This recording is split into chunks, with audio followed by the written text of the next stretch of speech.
Here's a situation you've probably lived through.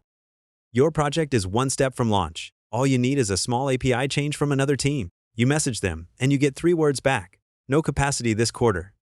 So you CC your boss. They CC theirs. Each manager defends their own people, and a tiny API change escalates into a feud between 2 departments. 3 weeks later, the API still isn't changed, and you've become known as the difficult one.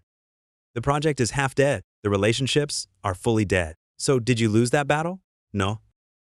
Something worse. You fought a battle you never should have fought. 2,500 years ago, Sun Tzu wrote an entire chapter about exactly this. Today we're breaking down Chapter 3 of The Art of War. Attack by Stratagem.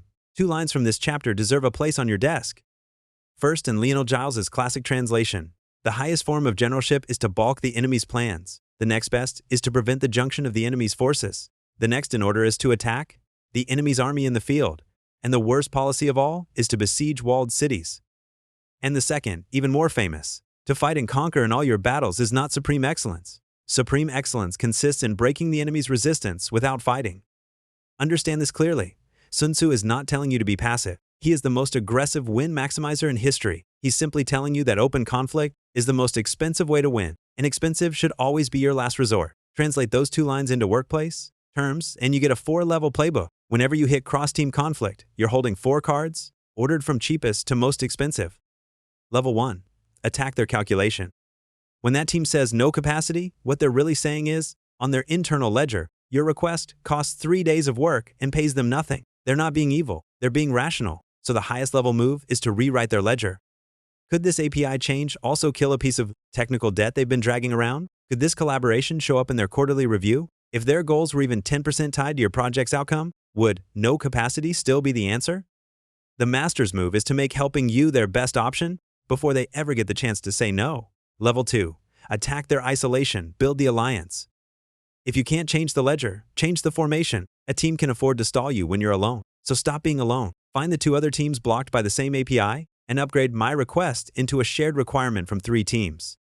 Or find the strategic goal their leadership actually cares about and attach your project to that flag. When rejecting you means rejecting a coalition, the cost of stalling changes hands. Level 3. Open battle but choose your battlefield. Only when the first 2 levels fail do you go formal. The alignment meeting, the written priority list, the decision escalated to leadership. Notice, this is already Sun Tzu's 3rd best option because whoever wins, the relationship keeps the scar. And if you must fight here, fight like a strategist. Reframe the conflict from who is being difficult into which of 2 goals ranks higher. Make the judge rule on priorities, not personalities. Both projects matter, but there's one back-end team. Could you rank them? That's attacking in the field. Their team never cooperates. That's besieging a walled city. And the city you're really besieging is your own reputation. Level 4. The siege. Going over heads, public confrontation, threats, and ultimatum. Sun Tzu's verdict. Besiege a city only when there is truly no alternative. You might even win once, but the price is everyone's future expectation of working with you. Next time, they build the walls before you arrive. And here's the part that matters most. The order?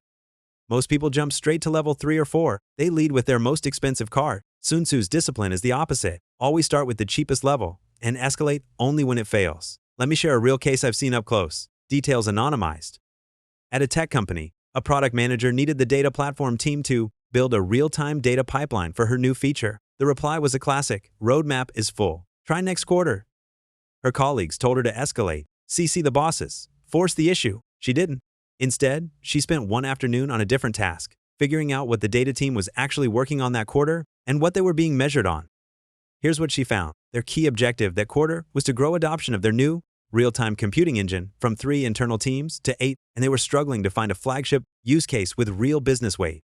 Her feature was precisely that, a real-time use case. So she rewrote her request. Same ask, different frame. The title changed from Support Request, Data Pipeline for Feature X to Feature X on the real-time engine, a proposed Q3 flagship case. Inside, she did their math for them, projected engine traffic, the business impact they could report upward, and an offer to co-present an internal tech talk.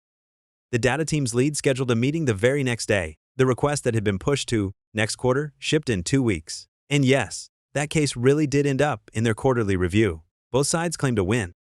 Look at what happened. She didn't outrank anyone, didn't outshout anyone, didn't wake up a single executive. She won before any battle began by merging their ledger with hers.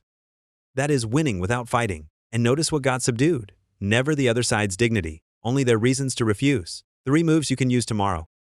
1. Write their ledger. Next time you're refused, don't reply yet. Write down what your request costs them and what it pays them. If the pays them column is empty, the problem isn't them, it's your proposal. 2. Translate your ask into their metrics. Same request, retold in the language their leadership cares about. Change the title, and you often change the ending. 3. Set an escalation rule for yourself. No meetings, no CCs, no going upstairs, until you've genuinely tried rewriting the ledger and building the alliance. Keep the expensive card for last. This was episode 1 of our journey through all 13 chapters. Next episode, Chapter 1, Laying Plans. Sun Tzu's 5-factor checklist for deciding whether a battle is worth fighting at all. See you then.